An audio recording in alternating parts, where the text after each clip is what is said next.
السلام علیکم. مجھ سے ابھی پوچھنا ہے کہ ایسے اجتماعی زندگی میں اسلامک ریفارمز لانے کے لیے، ایک شریعت کو لانے کے لیے جو مختلف کوششیں چل رہی ہیں ابھی، جیسے سسٹم کے اندر رہ کے پولیٹیکل جماعتوں کے ذریعے بھی کوشش چل رہی ہے، یا سسٹم کے باہر رہ کے دعوت و تبلیغ کا کام چل رہا ہے، یا ایک اور کچھ اور جماعتیں بھی چل رہی ہیں. پھر ایک ماڈل ہمارا پڑوسی ملک بھی پیش کرتا ہے. تو کیا اس بات پہ اتفاق نہیں ہو سکتا کسی ایک ماڈل کو لے کے سب لوگ اسی کے لحاظ سے چلیں، یا اس کو دریافت کیا جائے کہ کس کے نتائج سب سے زیادہ ہوں گے، بہتر ہوں گے؟ بہت اچھا سوال ہے. مختلف شعبہ ہائے زندگی اور مختلف شعبہ ہائے دین کی محنتیں اس وقت آپ کے سامنے ہیں. جس طرح انہوں نے کچھ نام لیے، میں اس میں کچھ ناموں کا اضافہ کر دوں. مثلا ایک دین کے علم کی محنت ہے جو مدارس کی شکل کے اندر ہے. ایک اللہ کی اور دین کی اعمال کی کیفیات کی محنت ہے جو کہ خانقاہوں کی شکل میں ہے. ایک اور بھی اصلاح کی محنت ہے جو دعوت و تبلیغ کی شکل میں ہے، اصلاح، تذکیر، تبلیغ، دعوت کے نام سے.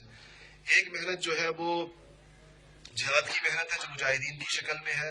پڑوسی ملک کا جن کا انہوں نے ذکر کیا، افغانستان میں اللہ کا شکر ہے کہ آج اتنی بڑی طاقت جو ہے جہادی قوت کی وجہ سے رسوائی اور پسپائی دیکھ رہی ہے، اور پورا عالم، پوری دنیا یہ مسلمانوں کی یہ کرامت دیکھ رہا ہے، اور یہ کہ چند بے نوا درویشوں نے کیسے دنیا کے 50 ملکوں کو نتھ ڈال کے رکھ دیے.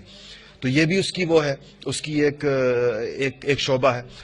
اس میں سے کسی ایک شعبے کو بھی بند نہیں کیا جا سکتا، یا اس کا انکار نہیں کیا جا سکتا، یا اس کو کسی دوسرے کے ساتھ مرج نہیں کیا جا سکتا. یہ الگ الگ شعبہ ہائے دین ہے. دعوت ہے، جہاد ہے، تعلیم ہے، تصوف ہے، سیاست ہے. یہ سارے شعبے جب ہوں گے سب تبھی دین کی پورے اجتماعیت کا منظر آپ کے سامنے ہوگا. کوئی ایک شعبہ بھی اگر دوسرے میں شامل ہو گیا تو وہ جگہ خالی رہ جائے گی. مثال کے طور پر اگر ایک مدارس نے اپنا کام بند کر کے خانقاہوں کے ساتھ شامل ہو گئے تو علم دین کا شعبہ بند ہو جائے گا، علم دین کی ترویج پھر نہیں ہوگی. اگر خانقاہوں نے اپنا کام بند کر کے مدارس میں ضم ہو گئی تو اس کے نتیجے کے اندر اللہ کی یہ ساری یہ چیزیں بند ہو جائیں گی. اگر سیاست میں جو لوگ اعلاء کلمت اللہ کی کوشش کر رہے ہیں وہ وہاں سے نیچے اتر کر کسی اور شعبے میں شامل ہو گئے تو وہ میدان خالی ہو جائے گا. تو یہ جتنے شعبے ہیں یہ ایک دوسرے کو سپورٹ کرتے ہیں اور ایک دوسرے کے ساتھ ہیں. ان کی حیثیت انسانی جسم کے اعضاء کی طرح ہے. ہم اگر اس کو اکٹھا کریں گے تو یہ ایسا ہوگا جیسے ہم کہیں کہ آنکھ کا کام جو ہے ناک کر لیں، تو یہ بہت مشکل ہے. آنکھ کا کام تو آنکھ ہی کرے گی، ناک کا کام ناک کرے گی، کان کا کام کان کرے گا. تو یہ جو شعبہ ہائے دین ہے یہ اعضاء انسانی کی طرح ان کے اپنا اپنا میدان ہے. اور یہ ہمیں اللہ تعالیٰ نے یہ اجازت دی ہے. کھولا تو سارے شعبوں میں انسان کو، کیفیت تو سب کے بارے میں ایک جیسی رکھنی چاہیے.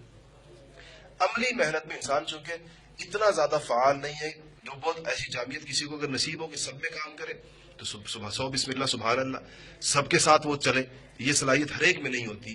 اپنی یکسوئی کے ساتھ وہ جس شعبے کا بھی اہل حق کے انتخاب کر کے اس میں وہ اپنی زندگی لگائے گا تو انشاءاللہ اللہ کے نزدیک بھی کامیاب ہوگا، اور اگر ان کی محنت اور اخلاص کی بقدر دنیا میں بھی اسے تبدیلی آئے گی. اور کوئی ایک شعبہ بھی اپنے منطقی انجام تک، کسی ایک شعبے نے بھی پورے نتائج حاصل کر لیے تو سب کو اس کا فائدہ ہوا. آپ دیکھ لیجئے گا، دیکھیں تبلیغ میں لوگ جاتے تبلیغ میں فائدہ اور شعبوں کی شکل. ہم تبلیغ میں گئے تھے پہلی دفعہ جو اللہ پاک نے دین کی طرف لانے کا جو ذریعہ بنایا، تو ہم گئے تبلیغ کے اندر، گئے تبلیغ میں تھے، نکلے مدرسوں سے. تو اس کے بعد جو ہے ہمارے مدرسوں سے جا کر ہوئے. تو ایک شعبہ دوسرے شعبے کو تقویت پہنچاتا ہے، اس کے ذریعے دوسرے شعبے زندہ ہوتے ہیں اس کے ذریعے سے. تو اس میں کوئی ایسی کانٹرڈکشن نہیں ہے کہ ایک دوسرے کے مقابل ہوں، بلکہ ایک دوسرے کی سپورٹ میں ہے سارے کے سارے.